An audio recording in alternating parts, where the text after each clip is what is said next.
প্রিয় দর্শক, আসসালামু আলাইকুম। আশা করি আপনারা সবাই অনেক বেশি ভালো আছেন। আজকে আমেরিকার যে প্রেসিডেন্ট ট্রাম্প রয়েছে, তিনি ইরানকে হুঁশিয়ার করে দিয়ে বলেছেন, আজকে রাত হবে ইরানের জন্য, ইরান সভ্যতার জন্য সর্বশেষ রাত। অর্থাৎ ইরানের ওপরে আজকে রাতে একটি ভয়াবহ হামলার শিকার হতে পারে ইরানবাসী, এমনই ইঙ্গিত দিয়েছে ট্রাম্প। অর্থাৎ ইরানের যে ঐতিহ্য, সভ্যতা এবং সংস্কৃতি রয়েছে, তাদেরকে ধুলোয় মিশিয়ে দেওয়ার জন্য ট্রাম্প একটি হত্যাযোগ্য বা ভয়ঙ্কর একটি পরিকল্পনা গ্রহণ করেছে এবং কি আজকে রাতেই সেই পরিকল্পনা বাস্তবায়ন করার জন্য তার যে সেনাবাহিনী রয়েছে, মিলিশিয়া রয়েছে, তাদেরকে নির্দেশ দিয়েছে।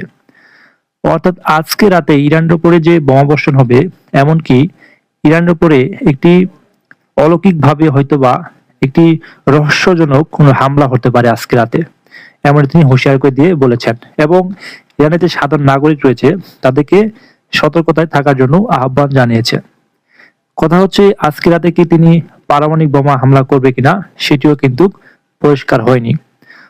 অর্থাৎ তিনি আজকে রাতে ইরানের উপরে পারমাণবিক হামলাও করতে পারেন, কারণ ইরানের সাথে কোনোভাবেই পারছে না ট্রাম্প এবং ইসরায়েল।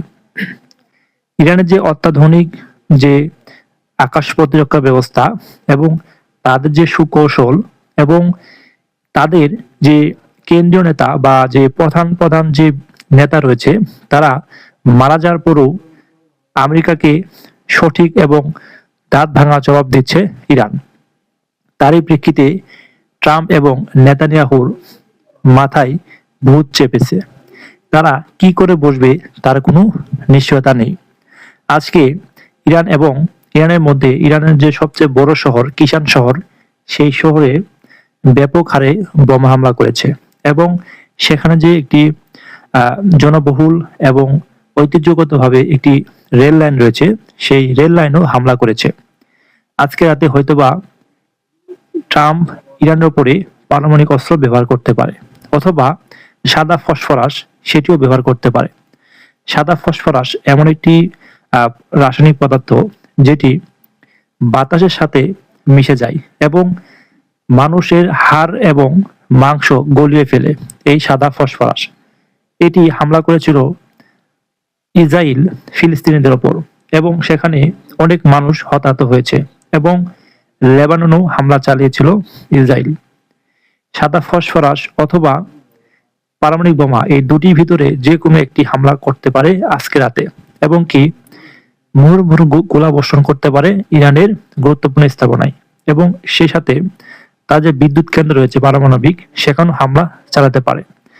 বিদ্যুৎ কেন্দ্র এবং নেটওয়ার্ক ব্যবস্থা পুরোপুরি ধ্বংস করার জন্য, সাধারণ মানুষকে একদমই অচল অবস্থা করে দেওয়ার জন্য তারা হামলা চালাতে পারে।